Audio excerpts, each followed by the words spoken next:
So hello everyone. इस particular video में हम जो टॉपिक स्टडी करने जा रहे हैं तो वो टॉपिक है कि कॉन्स्टिट्यूशनल लॉ एंड कॉन्स्टिट्यूशनलिज्म में डिफरेंस क्या होता है। फर्स्ट ऑफ ऑल ये तीनों टर्म्स होते क्या हैं, ये हम यहाँ पर डिटेल में अंडरस्टैंड करेंगे।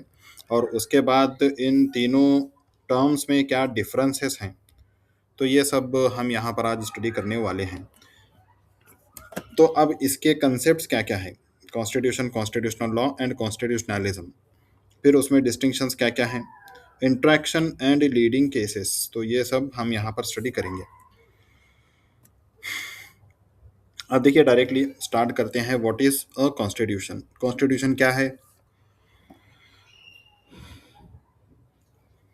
Supreme written document setting the state's basic rules. State के बेसिक रूल्स को सेट करने वाले, मतलब पूरा एस्टेब्लिश करने वाले, तो ये एक सुप्रीम रिटन डॉक्यूमेंट वगैरह होता है। ये बेसिकली हम कॉन्स्टिट्यूशन के बारे में आई होप कि इतना तो जानते ही हैं। अब कौन कौन से बेसिक रूल्स, किसके regarding basic rule, basic rules, जैसे कि इंस्टीट्यूशंस। इंस्टीट्यूशंस मतलब there are many examples of institutions. High court हो गया, सॉरी सुप्रीम कोर्ट हो गया, हाई कोर्ट हो गया, तो इसी तरह there are so many institutions. तो इंस्टीट्यूशंस हो गए। और उसके बाद ये पावर्स क्या क्या होते हैं ईच एंड एवरी इंस्टीट्यूशंस के, उनको राइट्स वगैरह क्या क्या दिए गए हैं। Apart from that amendment procedures, ये कॉन्स्टिट्यूशन को अमेंडमेंट भी अगर करना है, उस अमेंड करना है कॉन्स्टिट्यूशन को, तो उसका प्रोसीजर क्या होगा, तो ये सब बेसिकली हमें कॉन्स्टिट्यूशन से पता चलता है। और राइट्स इन द सेंस सिर्फ ऐसा नहीं है कि इंस्टीट्यूशंस के क्या क्या राइट हैं, जैसा कि हम जानते हैं कि कॉन्स्टिट्यूशन में one of the most important fundamental rights वगैरह भी हमें स्टडी करने को मिलते हैं। इंडिया कोडिफाइड टेक्स्ट अडॉप्टेड 26 नवंबर 1949, इफेक्टिव 26 जनवरी 1950। तो जैसा हमने पिछले एक टॉपिक में भी देखा था कि ये अडॉप्टेड डेट है 26 नवंबर 1949, मतलब ये एनेक्टेड डेट है, डेट ऑफ एनेक्टमेंट। और this is date of commencement, यानी इस पर्टिकुलर डेट से क्या हुआ था, कॉन्स्टिट्यूशन लागू हुआ था। Contains parts, schedules and articles that allocate powers. तो हमें यहाँ पर क्या क्या देखने को मिलता है, क्या क्या स्टडी करने को मिलता है। वेरियस पार्ट्स, कॉन्स्टिट्यूशन जो है अलग अलग पार्ट्स में है। शेड्यूल्स किसको बोलते हैं ये हमने अच्छी तरह समझा है, जैसा कि सेवेंथ शेड्यूल के बारे में हमने डिटेल में, नॉट डिटेल में बट शॉर्ट में पढ़ा है कि यूनियन लिस्ट क्या होती है, स्टेट लिस्ट क्या होती है, कंकरेंट लिस्ट क्या होती है। तो ये हमने जो है जैसा कि शेड्यूल सेवेंथ में देखा है। तो उसी तरह there are many schedules which talk about various classifications and rules and regulations. फिर उसके बाद articles, obviously first of all तो जो कॉन्स्टिट्यूशन हमारा डिस्ट्रीब्यूटेड है, जैसा मैंने आपको बोला कि अलग अलग पार्ट्स में डिस्ट्रीब्यूटेड है और एक एक पार्ट के अलग अलग आर्टिकल्स वगैरह हैं दैट एलोकेट पावर्स। तो जो पावर वगैरह एलोकेट करते हैं, और जैसा मैंने शेड्यूल का एग्जांपल आपको दिया, यूनियन लिस्ट, स्टेट लिस्ट वगैरह। Acts as grund norm, very very important, grund norm. Ordinary laws must conform, article 13 renders inconsistent laws void. अब देखिए ये इस स्टेटमेंट का मतलब क्या है। ग्रंड नॉर्म है हमारा कॉन्स्टिट्यूशन। नॉर्म का मतलब क्या है, first of all what is meant by norm. Norm मतलब देखिए इसका मीनिंग होता है लॉ, और ग्रंड नॉर्म मतलब सुप्रीम लॉ है। कॉन्स्टिट्यूशन क्या है, सुप्रीम लॉ। तो जिस तरह देखिए, फॉर एग्जांपल मैं आपको एक्सप्लेन करूं कि ग्रंड नॉर्म, मैं शॉर्ट में यहाँ पर लिखता हूं उसको, ग्रंड नॉर्म। तो ये ग्रंड नॉर्म क्या होता है, यानी जितने भी नॉर्म्स होते हैं, यानी जितने भी लॉज होते हैं, वो under the umbrella of this constitution होने चाहिए। यानी ये under the umbrella of this Grand norm, यानी ये कॉन्स्टिट्यूशन, हमारा कॉन्स्टिट्यूशन ही ग्रंड नॉर्म है। तो जितने भी लॉज वगैरह यहाँ पर बनाए जाएंगे, there can be so many grund, there can be so many norms, means there can be so many laws. तो बोलने का यहाँ पर मेन मतलब ये है कि जितने भी लॉज वगैरह बनाए जाएंगे, वो अकॉर्डिंग टू कॉन्स्टिट्यूशन होनी चाहिए। कॉन्स्टिट्यूशन के अगेंस्ट जाकर कोई भी आप कानून बनाएंगे तो फिर वो कानून बिल्कुल भी नलीफाई किया जा सकता है। तो ये इसका इम्पोर्टेंस है, इसलिए इसको ग्रैंड नॉर्म बोला जाता है। जैसा कि यहाँ पर लिखा हुआ है, ऑर्डिनरी लॉज मस्ट कन्फर्म। तो जो ऑर्डिनरी लॉज वगैरह होते हैं जैसा कि BNS, BNSS, BSA, ये क्या है, क्रिमिनल लॉज हैं। तो इसके अलावा जितने भी लॉज वगैरह होंगे वो अकॉर्डिंग टू कॉन्स्टिट्यूशन होने चाहिए।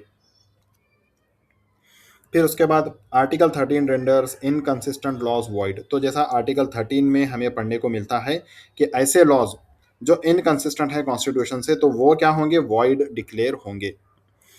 Article 32 gives remedy before the supreme court. तो आर्टिकल 32 किस बारे में है, जैसा हमने फंडामेंटल राइट्स के रिगार्डिंग पढ़ा है कि आपके जो फंडामेंटल राइट्स वगैरह हैं, मान लीजिए एक पुलिस वगैरह क्या करती है, एक किसी पर्सन को जो है ज़बरदस्ती अरेस्ट कर लेती है, एक पर्सन को इलीगली अरेस्ट करती है।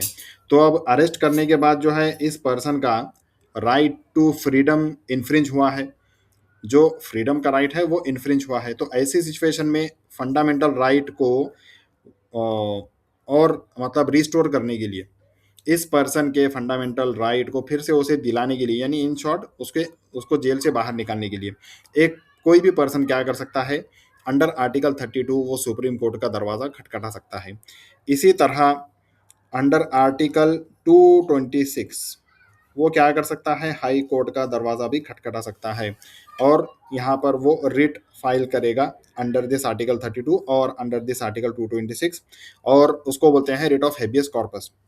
तो रिट ऑफ हेबियस कॉर्पस का मतलब क्या है, प्रोड्यूस द बॉडी, यानी इस अरेस्टेड पर्सन को हाई कोर्ट में प्रेजेंट किया जाएगा और फिर पुलिस को पूछा जाएगा कि आपने किस बेसिस पे इसको अरेस्ट किया है। तो इस तरह ये क्या है, एक रेमेडी है। अगर फंडामेंटल राइट्स वगैरह इन्फ्रिंज होते हैं तो ऐसी सिचुएशन में आर्टिकल 32 में हमें एक रेमेडी देखने को मिलती है कि हम किस तरह हमारे फंडामेंटल राइट्स वगैरह फिर से पा सकते हैं। तो ये हमने देखा इन डिटेल रिगार्डिंग कॉन्स्टिट्यूशन। अब उसके बाद हम डिटेल में देखते हैं what is meant by constitutional law. Constitutional law क्या होता है। अब देखिए, लॉ पर से भी हमें इसके नाम पर से भी हमें समझ में आता है ये क्या है, कॉन्स्टिट्यूशनल लॉ यानी the body of rules, doctrines and judicial decisions. देखिए, केस लॉज की बात भी यहाँ पर हो रही है। Judicial decisions that explain and apply the constitutional text. तो ये सब क्या करते हैं, that explain and apply constitutional text, जो कॉन्स्टिट्यूशनल टेक्स्ट को एक्सप्लेन भी करते हैं और अप्लाई भी करते हैं। तो इन सब को क्या बोला जाएगा, कॉन्स्टिट्यूशनल लॉ। इन सब को क्या बोला जाएगा, constitutional law. Comprises constitutional text. तो इसमें क्या क्या इंक्लूडेड है, constitutional text, statutes implementing it. तो ऐसे स्टेट्यूट्स मतलब ऐसे लॉज जो इस कॉन्स्टिट्यूशनल टेक्स्ट को इम्प्लीमेंट कर रहे हैं, प्लस जुडिशियल प्रेसिडेंट्स मतलब केस लॉज। अब देखिए केस लॉज को किस तरह मतलब अलग अलग टर्मिनोलॉजीज क्या क्या हैं। एक तो केस लॉज सिंपली हो गया, इसके अलावा उसको जुडिशियल डिसीजंस भी बोला जाता है, इसके अलावा जुडिशियल प्रेसिडेंट्स वगैरह भी बोला जाता है। तो आपको कन्फ्यूजन में पढ़ने की ज़रूरत नहीं है, कन्फ्यूज होने की ज़रूरत नहीं है। And conventions. अब कन्वेंशंस देखिए ये क्या होते हैं, आपको अगर पता नहीं है तो मैं बता दूं। कन्वेंशन मतलब देखिए फॉर एग्जांपल इंटरनेशनल लेवल पर, इंटरनेशनल लेवल पर तो क्या होता है, यहाँ पर मान लीजिए एनवायरनमेंट के रिगार्डिंग कोई इम्पोर्टेंट कॉन्फ्रेंस वगैरह यहाँ पर हेल्ड हुई। अब फॉर एग्जांपल हम एक प्रोबेबल एग्जांपल लेते हैं एआई, आर्टिफिशियल इंटेलिजेंस। तो अब देखिए आर्टिफिशियल इंटेलिजेंस का बूम बढ़ता जा रहा है और आर्टिफिशियल इंटेलिजेंस की वजह से ऐसा भी देखने में आ रहा है कि कुछ लॉज वगैरह इन्फ्रिंज हो रहे हैं। तो इस तरह इंटरनेशनल लेवल पर जब बहुत सारे कंट्रीज का कोई कॉमन इशू यहाँ पर आता है तो इंटरनेशनल लेवल पर क्या होते हैं, कन्वेंशंस वगैरह होते हैं। और उन कन्वेंशंस वगैरह में जैसा कि अगेन यहाँ पर एनवायरनमेंट का एग्जांपल लेंगे तो आपको शायद और ज़्यादा अच्छी तरह से समझ में आ जाएगा, क्योंकि एनवायरनमेंट के रिगार्डिंग बहुत सारे कन्वेंशंस वगैरह को इंडिया ने एक्सेप्ट कर रखा है, रेटिफाई कर रखा है। तो एनवायरनमेंट के बहुत सारे एग्जाम्पल्स वगैरह के रिगार्डिंग क्या हुआ है, एक कन्वेंशन वगैरह एस्टैब्लिश किया गया और इन कन्वेंशंस में एक्सप्लेन किया जाता है कि आपको सो एंड सो टॉपिक के रिगार्डिंग लॉ बनाना ज़रूरी है। क्यों? क्योंकि अगर मान लीजिए एक कंट्री है, ये मान लीजिए जो भी ऐसा वैसा कंट्री है, और इनके बाजू में जो है ये सी है, और इसके बाद ये दूसरा कंट्री है मान लीजिए। अगर इस कंट्री ने एनवायरनमेंट को साफ रखने का अगर मतलब केयर नहीं दिया और ये क्या करता जा रहा है, ये इस समंदर को, इस सी को गंदा करता जा रहा है, तो इसके गंदगी की वजह से ये दूसरा कंट्री भी क्या होगा, अफेक्ट होगा। तो that's why this is a common issue. तो इस तरह कन्वेंशन वगैरह बोला जाता है, बनाया जाता है, और हर एक कंट्री को यहाँ पर रिक्वेस्ट की जाती है कि आप, हम इस कन्वेंशन में जो एक बेसिक लॉ बना आपको सजेस्ट कर रहे हैं, वैसा लॉ आप अपनी अपनी कंट्रीज वगैरह में भी इम्प्लीमेंट कीजिए। So that's why convention is also a part of constitutional law. Next, dynamic courts interpret articles. तो कोर्ट क्या करता है, आर्टिकल्स को देखिए इंटरप्रेट करता है, जैसा कि आर्टिकल 14, 19, 21 वगैरह। तो इसको कोर्ट इंटरप्रेट कर करके there are so many extensions of these articles and develop doctrines. तो ये इंटरप्रिटेशन करने के बाद अलग अलग डॉक्ट्रिन्स वगैरह हमें देखने को मिलते हैं, जैसा कि बेसिक स्ट्रक्चर डॉक्ट्रिन हो गया।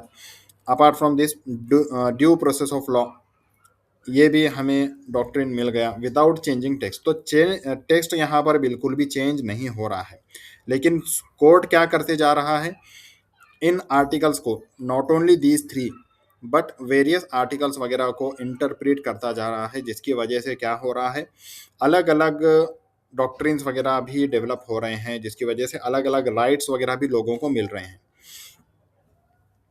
What is constitutionalism? अब हम देखते हैं कि कॉन्स्टिट्यूशनलिज्म क्या होती है। Political legal philosophy. तो ये क्या है, पॉलिटिकल लीगल फिलोसॉफी है। Government power derives from and is limited by law. अब देखिए बेसिकली गवर्नमेंट पावर जो होता है ये लॉ के बेसिस पर ही डिराइव होता है और लॉ के बेसिस पे ही लिमिटेड होता है। लॉ ही क्या करता है, गवर्नमेंट के क्या क्या पावर्स हैं ये गवर्नमेंट को एक्सप्लेन करता है, और क्या मतलब उसकी लिमिटेशन भी क्या क्या है वो भी लॉ ही प्रिस्क्राइब करता है। अब देखिए core elements, rule of law. तो ये क्या है, rule of law, core elements की बात यहाँ पर हो रही है। Separation of powers and checks. अब सेपरेशन ऑफ पावर्स बोलते हैं किसको है, मैंने इससे पहले भी आपको शॉर्ट में समझाया था। तो देखिए हमारा जो इंडिया गवर्नमेंट है या फिर स्टेट बोलिए, तो ये इस स्टेट के जो है थ्री ऑर्गन्स हैं। एक है जुडिशरी, जुडिशरी मतलब पार्लियामेंट, सॉरी लेजिस्लेचर मतलब पार्लियामेंट। जुडिशरी मीन्स ये पूरा जो जस्टिस सिस्टम वगैरह है, कोर्ट का स्ट्रक्चर वगैरह, वो आता है जुडिशरी में। फिर ये हो गया लेजिस्लेचर, मतलब जो लॉज, जो कानून वगैरह बनाएंगे। और एक है एग्जीक्यूटिव, मतलब जो कानून को एग्जीक्यूट करेंगे, फॉर एग्जांपल पुलिस। तो ये इसको, इस कंसेप्ट को बोलते हैं सेपरेशन ऑफ पावर्स। मतलब ये लोकसभा राज्यसभा वगैरह में जो है ये इनको लॉ बनाने का अधिकार है, मतलब लेजिस्लेचर्स वगैरह को लॉ बनाने का अधिकार है, लेकिन कोई केस वगैरह जो है इनके पास ला कर जस्टिस वगैरह नहीं मांग सकता। वो पावर किसके पास है, वो पावर है जुडिशरी के पास। तो आई होप कि आपको सेपरेशन ऑफ पावर्स किसको बोलते हैं समझ में आ गया होगा। और इसी के रिगार्डिंग चेक्स, जुडिशियल इंडिपेंडेंस। तो वही जुडिशरी की बात कि यहाँ पर जो भी डिस्प्यूट्स वगैरह होंगे, जो भी लॉ के related point of view reference वगैरह देने का काम होगा, वो कौन करेंगे, जुडिशरी वगैरह करेगी। तो इस बारे में जुडिशरी क्या है, इंडिपेंडेंट है बिल्कुल। ना ही लेजिस्लेचर्स उनको फोर्स कर सकते हैं किसी पर्टिकुलर केस में दबाव डालने के लिए, और ना ही एग्जीक्यूटिव्स कर सकते हैं। Apart from this, protection of rights. तो राइट्स का प्रोटेक्शन जैसा हमने अभी ऊपर देखा under article 32। And democratic accountability. तो पूरे गवर्नमेंट को क्या होना है, डेमोक्रेसी यानी पब्लिक के सामने अकाउंटेबल होना है, आंसरेबल होना है। Practical orientation, not just words on paper. तो ये सिर्फ पेपर पे रहने वाले वर्ड्स सिर्फ थियोरेटिकल ही नहीं है। Enforcement by institutions and civic culture. तो देखिए ये यहाँ पर एक इम्पॉर्टेंट चीज़, एनफोर्समेंट होना चाहिए। इन्फोर्समेंट होना चाहिए बाय इंस्टीट्यूशंस, मतलब जैसा कि फॉर एग्जांपल सुप्रीम कोर्ट हो गया, हाई कोर्ट वगैरह हो गया। तो देखिए बोलने का मतलब ये है लॉ वगैरह आपके कंट्री में बहुत अच्छा बनाया गया है, लेकिन अगर ग्राउंड लेवल पर वो लॉ इम्प्लीमेंटेड ही नहीं है तो फिर वहाँ हम ये नहीं बोल सकते कि वहाँ पर कॉन्स्टिट्यूशनलिज्म है। No, there is no constitutionalism. तो अगर ग्राउंड लेवल पर भी अच्छे से लॉ बिल्कुल इम्प्लीमेंटेड है, जैसा कि मतलब ये इन्फोर्समेंट बाय इंस्टीट्यूशन, यानी इंस्टीट्यूशंस वगैरह इन्फोर्स भी कर रहे हैं लॉ को, एंड सिविक सिविक कल्चर वगैरह, तो एक अच्छा समाज वगैरह, एक यानी आउटपुट जिसको बोलेंगे हम, तो लॉज वगैरह फॉलो करके एक अच्छा समाज वगैरह देखने को मिल रहा है। तो ऐसी सिचुएशन में इसको बोला जाएगा कॉन्स्टिट्यूशनलिज्म। कॉन्स्टिट्यूशनलिज्म बेसिकली क्या है? आउटपुट है कॉन्स्टिट्यूशन एंड कॉन्स्टिट्यूशनल लॉ का। तो आई होप कि आपको तीनों का डिफरेंस शॉर्ट में तो समझ में आ गया होगा। हम नीचे फिर भी उसका डिफरेंस वगैरह अच्छे से देख लेते हैं।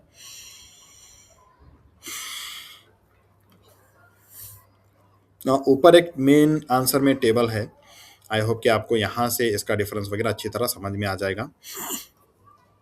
तो देखिए, कॉन्स्टिट्यूशन सबसे पहले इसका नेचर क्या होता है? It's a written supreme text. तो ये क्या है? एक ब्लू प्रिंट है, ब्लू प्रिंट। कॉन्स्टिट्यूशनल लॉ क्या होता है? ये बॉडी ऑफ रूल्स होता है, इंटरप्रिटेशंस, प्रेसिडेंट्स वगैरह, और अलग अलग डॉक्ट्रिन्स वगैरह। अब कॉन्स्टिट्यूशनलिज्म क्या होता है? पॉलिटिकल और legal culture and practices that keep power limited. तो यहाँ पर जैसा मैंने आपको एक्सप्लेन किया कि ये एक आउटपुट है। ये क्या है? एक आउटपुट है। सोर्स क्या है कॉन्स्टिट्यूशन का? कॉन्स्टिट्यूट असेंबली, यानी कॉन्स्टिट्यूएंट असेंबली ने ही क्या किया है? कॉन्स्टिट्यूशन को बनाया है। और apart from this articles and schedules वगैरह, तो ये क्या है? सोर्स है कॉन्स्टिट्यूशन का। इन्हीं के बेसिस पर कॉन्स्टिट्यूशन बना है। कॉन्स्टिट्यूशनल लॉ का सोर्स क्या है? कोर्ट्स।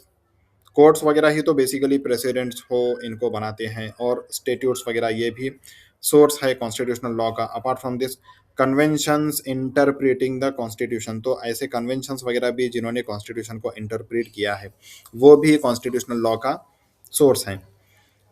कॉन्स्टिट्यूशनलिज्म का क्या सोर्स है? नॉर्म्स। जो अपार्ट फ्रॉम कॉन्स्टिट्यूशन जो जितने भी लॉज वगैरह होते हैं, जिसकी वजह से एक सिविक कल्चर वगैरह क्या होता है? डेवलप होता है, तो वो क्या है? कॉन्स्टिट्यूशनलिज्म का सोर्स है। अपार्ट फ्रॉम दैट इंस्टीट्यूशंस, क्योंकि इंस्टीट्यूशंस वगैरह जब लॉज को अप्लाई करेंगे तभी तो जाकर एक अच्छे समाज वगैरह की नींव रखी जाएगी, और एक बेटर समाज, यानी समाज को एनहांस भी किया जा, सोसाइटी को एनहांस भी किया जा सकता है। So that's why institutions is also among sources of constitutionalism. Apart from that civic come political practice. तो वही बात कि लॉ के इम्प्लीमेंटेशन के बाद एक अच्छा और बेहतरीन सिविक कल्चर वगैरह जिसको बोलेंगे, ये सब क्या है? सोर्सेस हैं कॉन्स्टिट्यूशनलिज्म के।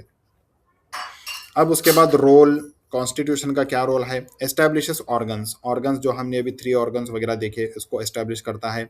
राइट्स वगैरह देता है सबको अपने अपने।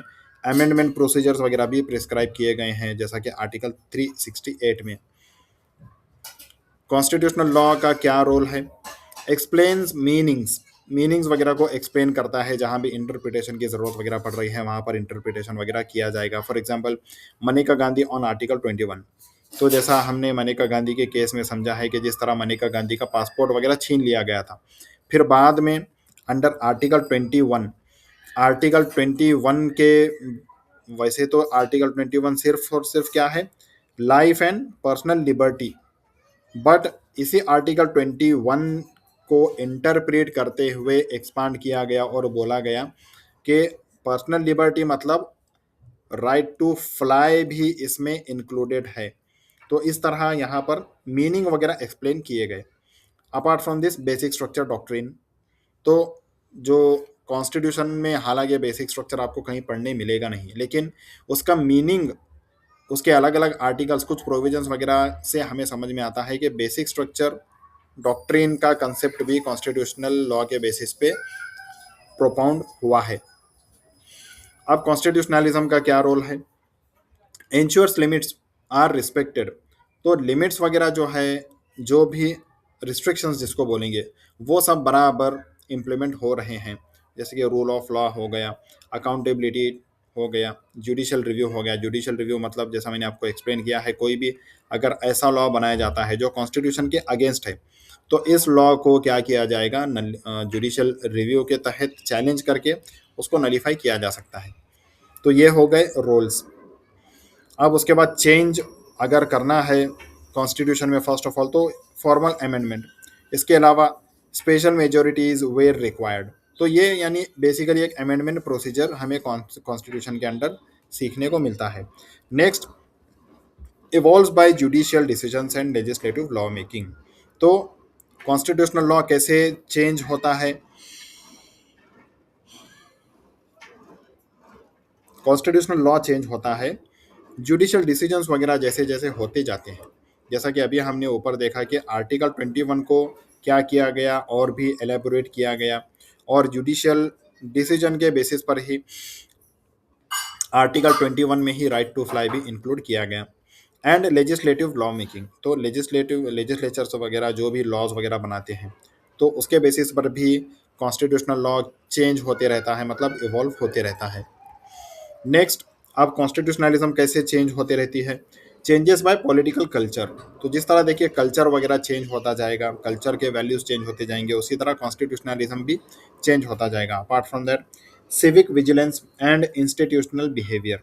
तो सिविक विजिलेंस मतलब एक अल्टीमेटली वही बात कि ये एक आउटपुट है कॉन्स्टिट्यूशन एंड कॉन्स्टिट्यूशनल लॉ का, कि किस तरह ग्राउंड लेवल पर ये सभी लॉज वगैरह इम्प्लीमेंटेड हैं, एंड इंस्टीट्यूशनल बिहेवियर, इंस्टीट्यूशंस वगैरह कैसे बिहेव कर रहे हैं। इसके examples, first of all constitution का एग्जांपल जैसा कि preamble is a part of constitution, part 3 वगैरह ये क्या है, fundamental rights again part of constitution. Article 32 ये क्या है, रेमेडी है अगर फंडामेंटल राइट्स वगैरह इन्फ्रिंज होते हैं तो। अब कॉन्स्टिट्यूशनल लॉ के एग्जांपल्स क्या क्या है, जैसा कि केशव नंद भारती के बेसिस पर हमें बेसिक स्ट्रक्चर डॉक्ट्रिन पढ़ने को मिला, यानी हमारे कंट्री में इंट्रोड्यूस हुआ। इसके अलावा मिनर्वा मिल्स, जैसा कि बेसिक यानी फंडामेंटल राइट्स और डीपीएसपी के बीच में बैलेंस होना चाहिए करके, इस तरह की बात इस पर्टिकुलर केस लॉ से हमें पता चली। तो ये एग्जांपल है कॉन्स्टिट्यूशनल लॉ का। अब कॉन्स्टिट्यूशनलिज्म का क्या क्या क्या एग्जांपल्स हैं, कोर्ट्स एनफोर्सिंग फ्री इलेक्शंस और curbing miss use of emergency powers. तो फ्री इलेक्शंस को एनफोर्स अगर कोर्ट कर रहा है, और miss use of emergency power, miss use यानी इमरजेंसी पावर के मिस यूज को जब रोका जा रहा है, तो बोलने का मतलब यही है कि इनडायरेक्टली जो लॉज वगैरह हैं वो ग्राउंड लेवल पर इम्प्लीमेंट हो रहे हैं, ग्राउंड लेवल पर इम्प्लीमेंट हो रहे हैं, जिसकी वजह से एक जस्टिस ओरिएंटेड सोसाइटी वगैरह बन रही है। तो ये एग्जाम्पल है कॉन्स्टिट्यूशनलिज्म का। तो आई होप कि ये तीनों के डिफरेंसेस आपको अच्छी तरह समझ में आए होंगे। अब इसके बाद back to the short notes, यहाँ तक हमने देख लिया। अब इसके बाद हाउ दे इंट्रैक्ट, अब ये तीनों जो है एक दूसरे से इंट्रैक्ट कैसे करते हैं। अब देखिए जहाँ तक कॉन्स्टिट्यूशन है हमने देखा है, कॉन्स्टिट्यूशन एक क्या है, ब्लूप्रिंट है। तो पार्लियामेंट और executive act under its power. तो पार्लियामेंट और एग्जीक्यूटिव वगैरह यानी ये लेजिस्लेचर और ये एग्जीक्यूटिव वगैरह जो हैं, तो ये कॉन्स्टिट्यूशन ने इनको जितना पावर दिया है उतने ही पावर के अकॉर्डिंग ये अपनी मतलब प्रैक्टिस वगैरह कर सकते हैं, पावर के बियॉन्ड नहीं जा सकते। इस तरह देखिए ये इंटरेक्ट करते हैं एक दूसरे से। अब कॉन्स्टिट्यूशनल लॉ की जहाँ तक बात है, यानी judiciary plus doctrines test those acts for conformity and builds meaning. तो ये जितने भी एक्ट्स वगैरह हैं वो चेक करते हैं उनकी कन्फर्मिटी के according to law, according to constitution सब कुछ सही है या नहीं है, और उसके मीनिंग वगैरह वो प्रोड्यूस करते हैं कि सही मीनिंग उसका क्या होगा, जैसा कि मनेका गांधी के केस में हमने अभी थोड़ी देर पहले देखा। कॉन्स्टिट्यूशनलिज्म किस तरह इंटरेक्ट करता है, कॉन्स्टिट्यूशनलिज्म इज अ हैबिट। देखिए कॉन्स्टिट्यूशनलिज्म क्या है, ये हैबिट है। हम जिस तरह हमारे व्यवहार वगैरह को सुधारेंगे और हमारी रोज़ की ज़िंदगी को जिस तरह हम अकॉर्डिंग टू लॉ ढालेंगे, उसी तरह कॉन्स्टिट्यूशन क्या होगा, सॉरी कॉन्स्टिट्यूशनलिज्म इवॉल्व होगा। इफ़ इंस्टीट्यूशंस रिस्पेक्ट रिव्यू, तो ये जुडिशियल रिव्यू वगैरह को अगर इंस्टीट्यूशंस रिस्पेक्ट करेंगे, फॉर एग्जांपल जैसा हाई कोर्ट, सुप्रीम कोर्ट वगैरह, तो तभी जाकर एक अच्छे समाज वगैरह को मेंटेन करने में मदद मिलेगी। अदरवाइज लॉज का मिसयूज, प्रोसीजर्स का मिसयूज हो रहा है और इलीगल यानी बिल्कुल एक जुल्म करने वाले, अत्याचार करने वाले लॉज वगैरह बनते जा रहे हैं, तो फिर कॉन्स्टिट्यूशनलिज्म उसको बोलेंगे नहीं। Apart from this, elections and rights, तो ये अगेन वही बात, the constitution is lived, if not it remains paper. तो चाहे इलेक्शंस की बात हो, राइट्स, फंडामेंटल राइट्स की बात हो, तो द कॉन्स्टिट्यूशन इज लिव्ड। तो ये सब अगेन ग्राउंड लेवल पर जब कॉन्स्टिट्यूशन एंड कॉन्स्टिट्यूशनल लॉ वगैरह आ जाते हैं, उसको इम्प्लीमेंट किया जाता है, तभी कॉन्स्टिट्यूशन इज लिव्ड, तभी तो कॉन्स्टिट्यूशन क्या है, जिंदा है।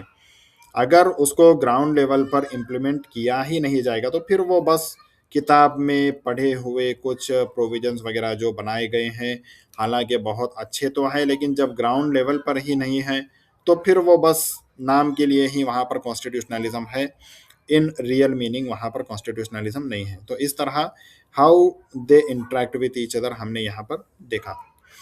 अब इसके बाद कुछ केस लॉस वगैरह इन दिस रिगार्ड हम लोग स्टडी करते हैं, उसके बाद हमारा ये टॉपिक हो जाएगा खत्म।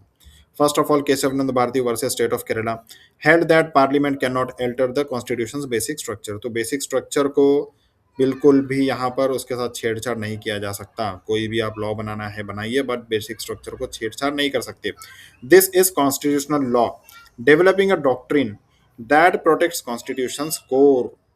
तो यहाँ पर देखिए कॉन्स्टिट्यूशनल लॉ हमें बनता हुआ दिखाई दे रहा है, जो डेवलपिंग अ डॉक्ट्रिन, यहाँ पर doctrine of basic structure develop होता हुआ हमें दिखाई दे रहा है, जिसकी वजह से कॉन्स्टिट्यूशन को प्रोटेक्ट किया गया है। तो देखिए कॉन्स्टिट्यूशनल लॉ इटसेल्फ क्या कर रहा है, कॉन्स्टिट्यूशन को ही प्रोटेक्ट कर रहा है। तो इसकी वजह से हमें क्या दिखता है कि शोज कॉन्स्टिट्यूशनलिज्म एट वर्क। तो यहाँ पर कॉन्स्टिट्यूशनलिज्म ग्राउंड लेवल पर हमें दिखाई देता है। Next case, Golaknath versus state of Punjab held amendments affecting fundamental rights raise special questions, an important stage in constitutional law evolution। तो यहाँ पर देखिए गोलकनाथ के केस में ये बात हुई थी कि फंडामेंटल राइट्स के अगेंस्ट जो भी अमेंडमेंट्स वगैरह जाते हैं, तो वो मतलब स्पेशल क्वेश्चंस वगैरह रेज करते हैं। बोलने का मतलब ये है कि मतलब बहुत बड़ा कुछ गड़बड़ वाला मामला हो रहा है, इसका मतलब यही है। तो इसकी वजह से कॉन्स्टिट्यूशनल लॉ को एवोल्यूशन मिला, मतलब इवॉल्व हुआ कॉन्स्टिट्यूशनल लॉ, इंपॉर्टेंट स्टेज था ये।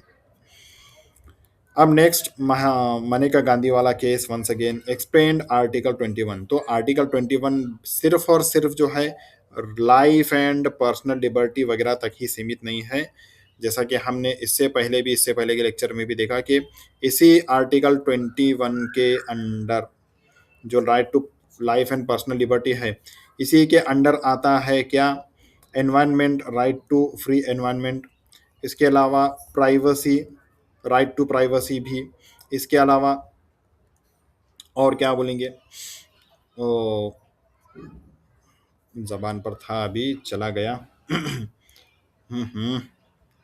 So let it be, there are so many rights which have been guaranteed under this article 21।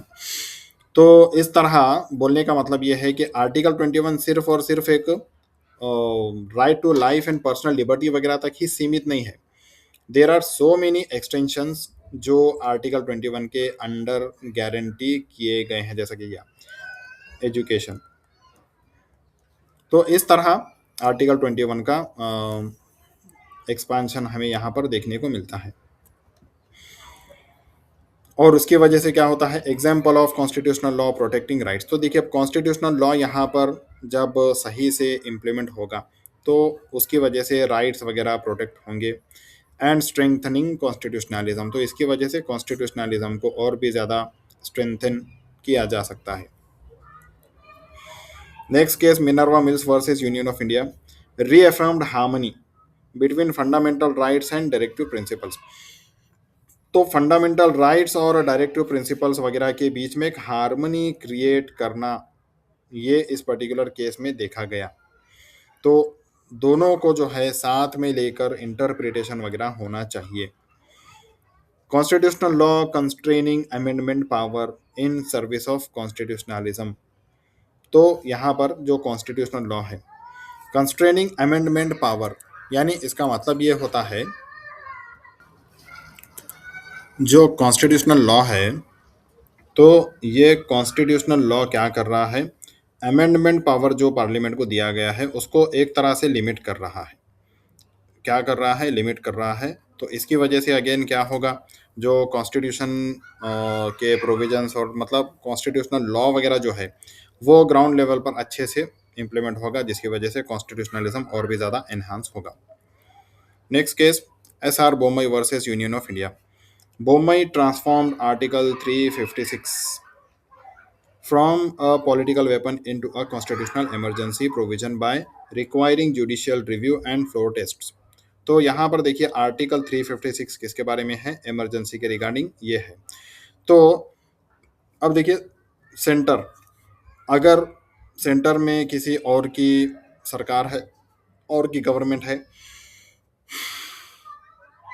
और किसी पर्टिकुलर स्टेट में किसी और की गवर्नमेंट है, तो यहाँ पर देखिए ये अपोजिशन मतलब जो अपोजिट पार्टी है उसकी स्टेट वगैरह को अगर whatever it may be due to political reason वगैरह अगर इमरजेंसी पावर का मिस यूज करके उनको किसी तरह हैरेस करना है तो वो इमरजेंसी वगैरह यहाँ पर लागू कर देते थे। तो इसमें यहाँ पर हुआ क्या कि इसको पॉलिटिकल वेपन की तरह जो यूज़ किया जा रहा था, तो अब ये इमरजेंसी जो लागू किया जाएगा सेंटर के द्वारा, तो ये भी सब्जेक्ट टू जुडिशियल रिव्यू होगा। यानी इस स्टेट में जो इमरजेंसी वगैरह लगाई गई है उसको चैलेंज किया जा सकता है अंडर जुडिशियल रिव्यू और फ्लोर टेस्ट वगैरह। और अगर सुप्रीम कोर्ट को ये लगा कि बिल्कुल ये बेसलेस है तो फिर इमरजेंसी के इस ऑर्डर को कैंसिल भी किया जा सकता है। It protects federalism. तो देखिए फेडरलिज्म यानी जिस तरह जैसा हमने देखा distribution of power between centre and states, तो इसको प्रोटेक्ट करता है। एंड रूल ऑफ लॉ, तो अल्टीमेटली सुप्रीम क्या है, कॉन्स्टिट्यूशन है, सुप्रीम क्या है, लॉ है। And making it a classical example of constitutional law. तो जिस तरह देखिए कॉन्स्टिट्यूशनल लॉ की बेसिस पर ही ये सब पॉसिबल हो पाया है कि कॉन्स्टिट्यूशनल लॉ को इम्प्लीमेंट किया गया, इन्फोर्सिंग कॉन्स्टिट्यूशनलिज्म। तो इसकी वजह से अल्टीमेटली होगा क्या, एक यानी कॉन्स्टिट्यूशनलिज्म को एनहांसमेंट मिलेगा, क्योंकि ग्राउंड लेवल पर लॉ इम्प्लीमेंट किया जा चुका है। तो आई होप कि ये आज का टॉपिक आपको अच्छी तरह समझ में आया होगा।